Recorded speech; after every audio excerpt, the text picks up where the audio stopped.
नमस्कार। आज हम डिटेल में एनालिसिस करने वाले हैं इंडियन इंडिपेंडेंस डे यानी 15 अगस्त 1947 के बारे में।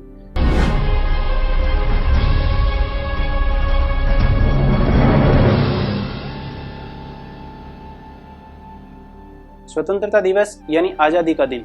आज के वीडियो में हम 3 पॉइंट के जरिए समझेंगे आज़ादी का वास्तविक मकसद, आज़ादी से पहले आम लोगों का जीवन स्तर कैसा था, आज़ादी को पाने के लिए हमें किन किन परिस्थितियों का सामना करना पड़ा और आज़ादी के बाद में क्या क्या बदलाव आए। इसे समझने के लिए हमें गुलामी से पीछे जाना पड़ेगा। आज से लगभग 1800 वर्ष पूर्व श्रीगुप्त साम्राज्य की स्थापना के साथ ही भारत में स्वर्ण युग की शुरुआत हुई, यानी भारत के सोने की चिड़िया बनने का सिलसिला यहीं से स्टार्ट हुआ। श्रीगुप्त राजा पूरे साम्राज्य में शांति और समृद्धि सुनिश्चित करने में सफल रहे, जिस कारण भारत में उस समय साइंस एंड टेक्नोलॉजी में एक्सपेरिमेंट और डेवलपमेंट हुआ।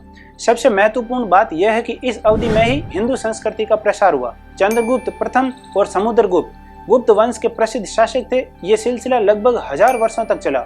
इन 1000 वर्षों में भारत ने पूरे विश्व के साथ व्यापार किया। इस दौरान भारत विश्व का सबसे बड़ा एक्सपोर्टर था। भारत जो भी सामान एक्सपोर्ट करता उसके बदले में सोना इंपोर्ट कर लेता। सोना भारत में इसलिए लाया जाता था क्योंकि विदेशों की करेंसी भारत में लेन देन के काम नहीं आती थी और सोना भारत में करेंसी के बदले काम आ जाता था। अब आप कल्पना कीजिए, अगर 1000 वर्षों तक ये सिलसिला चले तो सोचिए कितना सोना भारत आया होगा। उसके बाद तुर्क और मुगल शासकों ने लगभग 300 सालों तक शासन किया। इस दौरान इन आक्रांताओं ने भारत को गुलाम बनाकर लूटने के साथ साथ हिंदू संस्कृति को भी खत्म करने का काम किया। फिर एंट्री हुई ब्रिटिश लोगों की, जिन्होंने ईस्ट इंडिया कंपनी के सहारे भारत में अपना जाल फैलाया और 200 सालों तक भारत पर कब्जा करके रखा। इन्होंने भी भारत को लूटने का ही काम किया और आखिर 14 अगस्त 1947 को अंग्रेजों की विदाई हुई और 15 अगस्त 1947 को ही भारत की नई सरकार का गठन हुआ। साथ ही अंग्रेजों से आजादी मिली और स्वतंत्रता दिवस सेलिब्रेट करने का मौका मिला।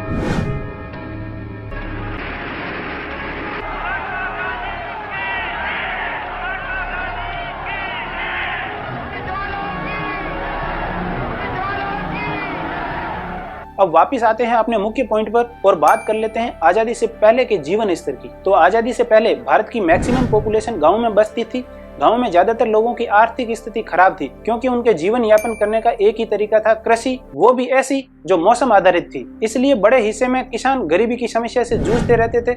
फिर जो भी फसल होती उसमें से भी कुछ हिस्सा ब्रिटिश गवर्नमेंट टैक्स के रूप में ले जाती थी। ग्रामीण स्तर पर शिक्षा की व्यवस्था नहीं होने के कारण अधिकांश लोग अनपढ़ थे। शहरी क्षेत्र में जरूर छोटी मोटी स्कूल्स हुआ करती थी। इस वजह से शिक्षा का प्रचार प्रसार बहुत कम हो पाया। आमतौर पर लोग सामाजिक व्यवस्था के अनुसार ही खान पान करते थे और जीवन की जटिलताओं से बचने के लिए अपने पारंपरिक तरीके से ही चलते थे। सामाजिक जातिवाद ने लोगों को जाति के आधार पर बांट दिया और पिछड़ी जाति के लोग पिछड़े ही रह गए। साथ ही विशेष जातियों के बीच टकराव होने से आम लोगों को उनके अधिकारों से वंचित कर दिया गया। समाज में जाति और धर्म के आधार पर काम को बांटा गया था। बड़े हिस्से में श्रमिक लोगों के साथ अत्याचार होता था, उन्हें न्याय नहीं मिल पाता था। मेडिकल की सुविधा नहीं होने के कारण लोग झाड़ फूंक में विश्वास रखते थे और जानलेवा बीमारियों से बच नहीं पाते। शहरी क्षेत्रों में जीवन थोड़े बेहतर थे, लेकिन वहाँ भी आर्थिक समस्याएं और असमानताएं बहुत थी। अब बात कर लेते हैं सेकंड पॉइंट की, आजादी पाने के लिए किन किन परिस्थितियों का सामना करना पड़ा। अंग्रेजों ने आम लोगों से जबरदस्ती करने वाले कानून और नियम लागू कर दिए, जिन्होंने आम लोगों की आजादी को कम कर दिया, जिससे अंग्रेजों के खिलाफ कोई भी आवाज उठाता तो उसे दबा दिया जाता। अंग्रेजों ने अपने बेनिफिट के लिए भारत के खनिज संसाधनों का यूज किया, जिससे भारतीय आबादी में आर्थिक कठिनाइयां और गरीबी पैदा हुई। जाति आधारित भेदभाव और सामाजिक असमानताएं प्रचलित थी, जिससे कुछ समूह हाशिए पर चले गए और भारतीयों में एकजुटता की कमी आई। ब्रिटिश अधिकारियों ने क्रूर बल के साथ विरोध प्रदर्शनों और विद्रोहों का जवाब दिया, जिसमें जलियांवाला बाग नरसंहार जैसी घटनाएं भी शामिल थी। अब बात कर लेते हैं अंतिम पॉइंट की, आजादी के बाद आए मुख्य बदलाव जिनकी वजह से आम लोगों के जीवन स्तर में सुधार हुआ। भारतीय लोगों के दृढ़ संकल्प, बलिदान और एकता के कारण अंततः 15 अगस्त 1947 को स्वतंत्रता प्राप्त हुई। आजादी के बाद भारत ने 1950 में एक नया संविधान लागू किया, जिससे देश में लोकतंत्र की स्थापना हुई। Long years ago, we made a tryst with destiny, and now the time comes when we shall redeem our. स्वतंत्रता के बाद चुनावी प्रक्रियाओं के माध्यम से नेताओं का चयन होने लगा। 1950 में भारत को राज्यों में विभाजित कर एक फेडरल संरचना को अपनाया गया, जो लोगों को अधिक सुविधाएं प्रदान करती है। आर्थिक, सामाजिक और शैक्षिक सुधारों के माध्यम से जन सामान्य के जीवन में सुधार हुआ और गरीबी हटाने की ओर कदम बढ़ने लगे। खेती में भी डेवलपमेंट हुआ और कृषि क्षेत्र को प्रगति दिलाई। बढ़ती जनसंख्या के बावजूद खाद्य सुरक्षा नियम को लागू किया गया। शिक्षा के क्षेत्र में सुधारों से भारत ने मैक्सिमम लोगों को शिक्षा की सुविधा दे दी। साइंस एंड टेक्नोलॉजी के क्षेत्र में भी अच्छा डेवलपमेंट हुआ और विश्व स्तर के एजुकेशन इंस्टीट्यूट बनाए गए। भारत ने आर्थिक विकास के लिए रुचि दिखाई और बिजनेस को प्रमोट किया, जिससे सभी क्षेत्रों में विकास हुआ। भारत अब तक कच्चे मार्गों से एक्सप्रेस वे तक का सफर तय कर चुका है और विदेशी संबंधों को मजबूत कर अंतर्राष्ट्रीय स्तर पर अपनी जगह बना पाया है। इस प्रकार सोने की चिड़िया कहा जाने वाला देश भारत, जिसे हर कोई आया लूट कर चला गया, अब एक बार फिर सोने की चिड़िया बनने के लिए जी तोड़ मेहनत कर रहा है और हमें उम्मीद है कि हम एक दिन फिर इस मुकाम को हासिल कर लेंगे।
अगर वीडियो अच्छा लगा हो तो लाइक एंड शेयर करें और चैनल को सब्सक्राइब जरूर करें।